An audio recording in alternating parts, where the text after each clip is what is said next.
My name's Avery Lane. I'm 25, and for most of my life, I've been the kind of person people look past. I don't mean that metaphorically. I mean actually. Cashiers, professors, panelists, they glance right through me like I'm air. I guess that's what happens when you come out of foster care with no alumni club, no uncle in tech, and definitely no one paying your tuition. I've been crashing with a roommate in a converted attic outside Denver, working odd shifts, fixing laptops and stocking shelves at a 24-hour supply store. And at night, I build code. I study user flows. I write grant applications I know won't get read. And somehow, by sheer stubbornness or desperation or both, I built a prototype. It's an app for teens aging out of the foster system, like me. It connects them to mentors, housing programs, job listings, and even therapy subsidies. Not a glamorous pitch. Not the next Uber. But real, necessary, personal. So when I found out about this youth entrepreneurship summit, backed by a big-name VC firm no less, I thought maybe, just maybe, someone would listen. They said it was open to all. Merit-based. That was cute. I spent 2 weeks prepping my pitch. No marketing budget, no design team, just me, a secondhand blazer, and a borrowed Chromebook. I didn't even have a proper headshot for the program brochure, so they used my LinkedIn profile photo. You could see a broom in the background. When I arrived at the hotel ballroom, it was clear I didn't belong. Everyone else had matching team shirts, thick folders, MacBooks, business cards, and parents trailing behind them in pressed suits. I signed in alone and waited for someone to tell me where to go. They scheduled me dead last. I should have known. I sat through 9 other presentations. Some were slick. One guy pitched a scooter-sharing app just for campuses with golf courses. Another girl introduced her NFT-based dating app. The judges, 3 men in tailored jackets and 1 woman who kept twirling her Cartier pen, nodded along like gospel. Then they called my name. I walked up, heart pounding, palms damp, hoping no one noticed the worn soles on my shoes. I plugged in my borrowed laptop, clicked present, and took a breath. I spoke from my chest, not just about what the app does, but why it exists. How the foster system drops thousands of kids every year without a plan. How the app isn't just tech, it's survival. I talked about sleeping in libraries, missing scholarship deadlines because I didn't have Wi-Fi, trying to sign up for FAFSA without a parent's tax forms. I made it personal. And when I finished, silence. No applause. No questions. Just the MC shuffling papers and muttering, "All right, let's move on." I stood there for a beat too long, then shut the laptop and stepped off stage. A girl in the front row was already scrolling on her phone. One of the judges leaned back and whispered something to another who smirked. As I walked past them, I heard him say, clear as day, "Heartwarming, but we're not building a charity." They laughed, and that's when I felt it. My throat tightening, ears ringing, hands clenched around the laptop like it was the only thing keeping me together. I wanted to scream. I wanted to turn around and throw that damn Chromebook straight into their stupid Cartier pen. But I didn't. I kept walking. Out of the spotlight. Out the side door. Through the hall. Toward the back of the ballroom. Just trying to find a place to breathe without someone watching me break. But someone was watching. From the shadows near the soundboard, a man I hadn't noticed before was leaning against a stack of black cases. Late 60s, maybe early 70s. Worn jeans, old work boots, and a gray hoodie with the logo half faded. Not one of them. He didn't look away when I passed. He just nodded, once, and slipped me a folded piece of paper. I stopped outside the hotel entrance and opened it. "They didn't hear you." I did. "If you're serious, come to the warehouse on 12th and Logan. Friday, 5 p.m. sharp." No name, no number, just that. And for the first time that day, I didn't feel invisible. I'll be honest. When I first read the note, I thought it was a prank. Or worse, pity. Some good Samaritan trying to make themselves feel better by tossing a breadcrumb at the foster kid with a sob story. I've had people do that before. Offer a coffee chat, a mentorship Zoom, or one of those empty LinkedIn comments like, "Inspiring journey." keep pushing, when what they really mean is glad I'm not you. But something about that man felt different. He didn't flinch when he saw me cry. He didn't rush to console me or smile awkwardly. He just handed me a folded piece of paper like he'd done it 1,000 times before, then disappeared into the dark. That Friday, I stood outside a rusted metal warehouse on the corner of 12th and Logan. The door was locked. For a second, I thought I'd been duped. But then I spotted it, just barely visible under the mat. A single silver key. I let myself in. Inside, the air smelled like sawdust and burnt wires. The place looked abandoned. Dust-covered speakers, rigging cables, cracked monitors, like an old theater tech shop that hadn't seen life in a decade. Then I heard movement. Slow, deliberate footsteps on concrete. He emerged from behind a tower of crates wearing the same hoodie and jeans. No grand greeting, no questions. Just this. You code it yourself? I nodded. What language? Python, mostly. Some Kotlin, Firebase backend. He paused, then pointed to a corner where a battered Mac tower sat beside a folding table and a mess of wires. You'll want to grab that stool. Let's see what you've built. Just like that. We didn't exchange names for the first hour. I opened my laptop, pulled up the app, and walked him through the interface. He asked pointed questions about scalability, user friction, security. Things none of those polished judges had even mentioned. He didn't smile, didn't compliment me, just listened. Eventually, he leaned back, arms crossed. It's raw, he said, but it's real and it's yours. That's when he told me his name. Eugene. Used to run stage tech for major venues. Madison Square Garden, Red Rocks, a few Broadway shows. Retired now. Widow. No kids. Said he hated golf and loved underdogs. That's why he spent his time fixing up this place. And sometimes, when he felt like it, helping the right kind of noise get heard. That night, he showed me the real purpose of the warehouse. Behind a heavy curtain was a makeshift stage, string lights, old cameras, 2 mics, and a projector screen. No audience, no branding, just a space. This is where you do it again, he said. Your way. I didn't understand at first. He explained. He wanted to help me film the pitch again. Not for investors, for people. For anyone who's been ignored, skipped over, brushed aside. Something in my chest cracked open.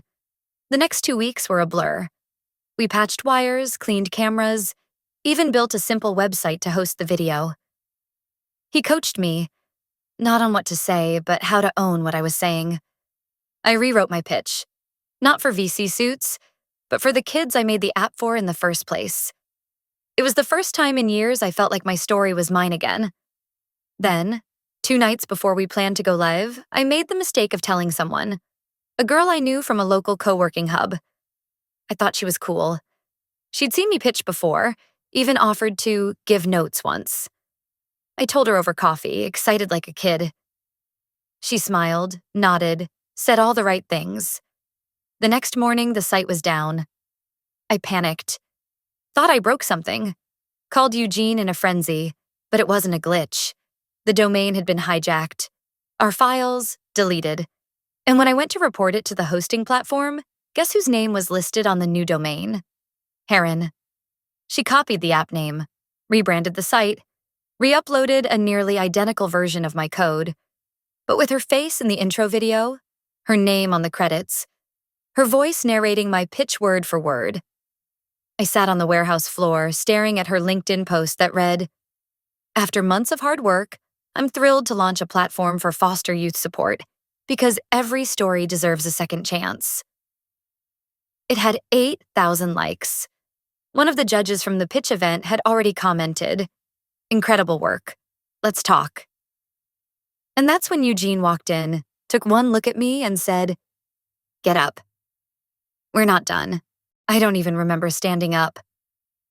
1 minute I was frozen on that warehouse floor, staring at her face where mine should have been, and the next I was pacing, shaking, fists clenched like I could crush the betrayal out of the air.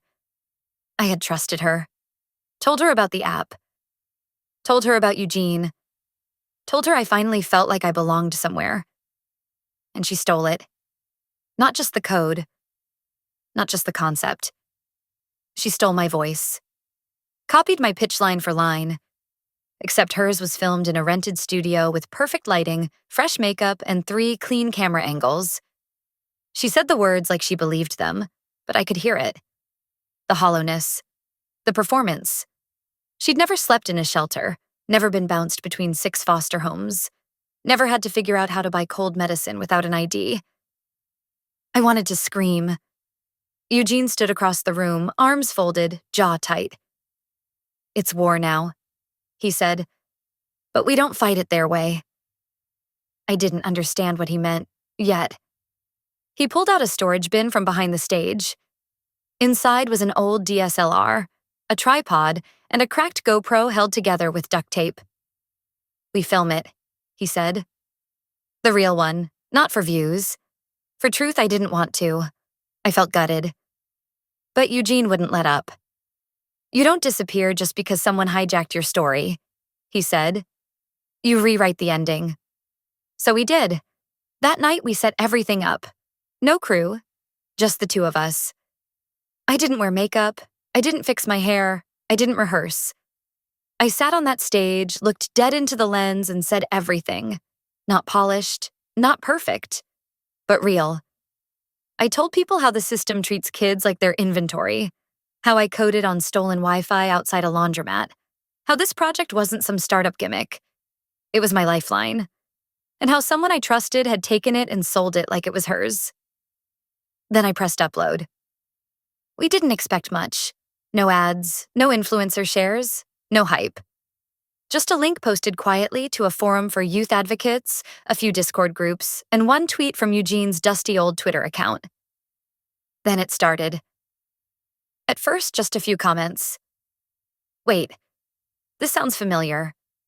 Is this the original creator? Isn't this the same idea that girl from Denver pitched last week?"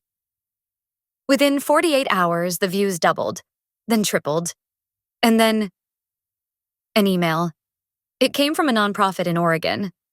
One of their staff had seen both videos and reached out with a question. "Would you be willing to join a panel and share your full experience? Unfiltered. We think people need to hear what really happened." I stared at the screen. Eugene raised an eyebrow. And we said yes. The event was live-streamed, real-time comments, real-time faces. I was nervous, but I told the truth. And just when I thought that would be the big moment, the mic drop, it wasn't. Because in the middle of the Q&A, someone raised their hand off camera. The host looked surprised. We weren't expecting outside participants, but go ahead?" And then it was her, the girl who stole everything, showing up on the panel. She smiled into the camera like she was stepping onto a red carpet and said, "Hi, sorry to jump in, but I think there's been a lot of misunderstanding. I just want to clarify that Avery shared her concept with me willingly and there was no malicious intent." I swear, my breath stopped. She wasn't just stealing my work. She was rewriting history, in real time. But before I could speak, the chat exploded. People had receipts, screenshots, side-by-side clips, code timestamps. One moderator dropped this comment. "We have reason to believe you violated our ethics policy. You'll be removed now." Click. She was gone, just like that, and I should have felt triumphant, right? But all I felt was hollow. Because even though I'd won, I realized something awful. If I hadn't spoken up, if I'd stayed silent, no one would have ever known. She would have gone on, accepted praise, signed contracts. While I faded back into the quiet. That thought broke something in me. So if you've been there, if someone ever took your work, your words, your worth, and wore it like it was theirs, I see you. I know that feeling. The ache of being edited out of your own life. You're not alone. We're not supposed to be. Even if they try to make us believe otherwise. They always say if you've been burned, don't touch fire again. but I was tired of being cold. After that panel, the one where she showed up like it was her victory lap and got booted off live, something in me snapped into focus. Not anger, not pride, clarity. This wasn't about fighting her anymore. It was about making sure they never erased another me again. Eugene and I didn't wait. We rebuilt the site from scratch, this time on a server he owned. He called in favors I didn't know he had. A retired sound guy from LA, someone's nephew who used to run lighting for TEDx, a former broadcast tech from a PBS affiliate. They showed up one by one like ghosts from another life, gruff and gray-haired, carrying cables and old cameras in duffel bags. Within a week, the warehouse had turned into something else. Not a studio, a sanctuary. For truth. For stories that didn't have PR budgets or publicists. For voices that didn't sound like polished pitch decks. We launched a weekly stream. Just called it The Other Side. No frills, no makeup. Just real people telling the truth about what it takes to build something when no one hands you the tools. I hosted the first episode. Then a girl from Oakland. Then a guy from Tulsa who coded his app on a prison tablet. Every week, more views, more comments, more voices. But here's the part they didn't see coming. We weren't just building content. We were building witnesses. People started sending us emails. Donors, mentors, even social workers, asking how to help. I created a live resource tab. Eugene mapped out a digital stage calendar. We had our own thing now. And then the offer came. One of the schools that had sponsored the original pitch event, ironically, the same one that laughed me off stage, reached out. Said they were organizing a panel on authentic innovation in underserved communities. The irony nearly knocked the wind out of me. They wanted me to be a guest speaker. A part of me wanted to tell them to shove it. But Eugene? He just said, "You want the mic? Take it, but not alone." So we made a plan. I emailed the organizers and said I'd do it, but only under one condition. I wouldn't speak unless my co-presenter was seated with me. They hesitated, pushed back, asked for a resume, a LinkedIn profile, a formal credential. I sent back a photo of Eugene on the warehouse stage, arms crossed, a giant extension cord slung over one shoulder like a bandolier. "This man has built more real stages than anyone in your building," I wrote. "If he's not welcome, I'm not coming." They caved. The day of the panel, we walked into a polished auditorium with LED walls, floor-length banners, and sparkling water bottles lined up like trophies. The panelists were already seated. And so was she. Yeah, her. The one who stole everything. Front row, press badge around her neck, sitting with the event sponsors. I could feel Eugene stiffen beside me. I stepped up to the stage, adjusted the mic, and took a deep breath. "Before we begin," I said, "I'd like to acknowledge the man sitting beside me. His name is Eugene. You won't find him on Forbes or Crunchbase, but if you've ever stepped onto a stage where your voice was heard, he probably built it." Applause. Light, at first, but growing. Eugene gave me the smallest nod. Then I told the story. Not just mine, but ours. I talked about what it means to be shut out, to be repackaged, to be polished until you're unrecognizable. I talked about the other side. And I said one line I hadn't planned. Some people wait to be chosen. We built our own table. And we didn't lock the door behind us. Then, the twist. During Q&A, someone from the sponsor team asked if we had plans to scale. Eugene stayed silent. I answered, "We've actually already been in talks with a group that wants to fund a digital fellowship." She perked up, pen ready. I leaned forward. "It's a partnership with your competitor, the one that backed out of your last event because they said it didn't feel authentic enough." Her face dropped. The room went still. And right then, the moderator asked, "Would you be willing to mentor some of our students?" Eugene turned to me, and I said, "Sure. As long as they come through the back door. Same way we did." I don't know what felt better. The look on her face. or the quiet hum of every single door we just opened for someone else. The day after the panel, she posted something on LinkedIn, a carefully worded reflection about how every journey includes missteps, and we all grow from honest conversations. She disabled comments. 3 hours later, someone reposted it, with side-by-side screenshots of our original site and her version. The thread went viral. The replies weren't kind. A former intern of hers added a post. Apparently, I wasn't the only one she'd stepped on. Turns out she'd borrowed more than my idea. She'd lifted branding from another nonprofit, exaggerated her bio, even faked a collaboration with a youth center that had never heard of her. People started pulling support. One of her biggest sponsors dropped her. Her speaking engagement at a tech summit quietly disappeared from the schedule. And then the email came. From a lawyer, not to me, to her. The digital fellowship Eugene and I had joined. They'd been sitting on a pile of evidence. Because she hadn't just stolen an idea. She'd committed trademark infringement and wire fraud when she used my original code and pitched it to donors under a different name. I wasn't even the one who filed the complaint. Someone else did. Someone who believed the story deserved more than online outrage. She didn't go to jail. Nothing that dramatic. But she did get hit with a cease and desist and a formal audit that pulled apart every penny she'd received in support. She tried to pivot, rebrand, disappear into the noise. But her credibility? Gone. And that was the moment I stopped watching her. Because by then, we were too busy. The other side grew into something I couldn't have imagined.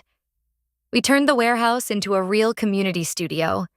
Teens from all over the city started showing up. Some with songs, some with stories, some just looking for a place where no one rolled their eyes when they spoke. Eugene fixed the mic cables every weekend like clockwork. I started mentoring, and we kept building. 6 months later, I got an envelope in the mail. No return address. Inside was a flash drive, a folded note, and a familiar handwriting I hadn't seen in years. It was from my old caseworker. I saw you speak. This is the intake folder we never showed you. You always deserved more than scraps. I plugged in the flash drive that night. There were notes, pages of comments from foster homes I'd never been placed in. One read, "Quiet girl, always drawing, wants to build something but probably won't stick." Another said, "Low potential for higher education, better off with trade work." I sat in the dark, holding those words in my hands, and I didn't cry. Not this time. Because everything they missed, everything they doubted, everything they chose not to see, I made it real anyway. Not to prove them wrong, but to prove me right. You know, people think justice always looks loud, like gavel slams or courtroom speeches, but sometimes it looks like watching someone fade while you rise. Sometimes it's not revenge, it's reclamation. And I've learned something simple but sharp. You don't need their stage, you just need to stop asking for their mic. If you've ever been overlooked, stepped on, or edited out of your own story, I hope you'll share that here. There's more of us than you think. And if my story felt like yours, you're already part of what we're building. Stick around. We've got more to say.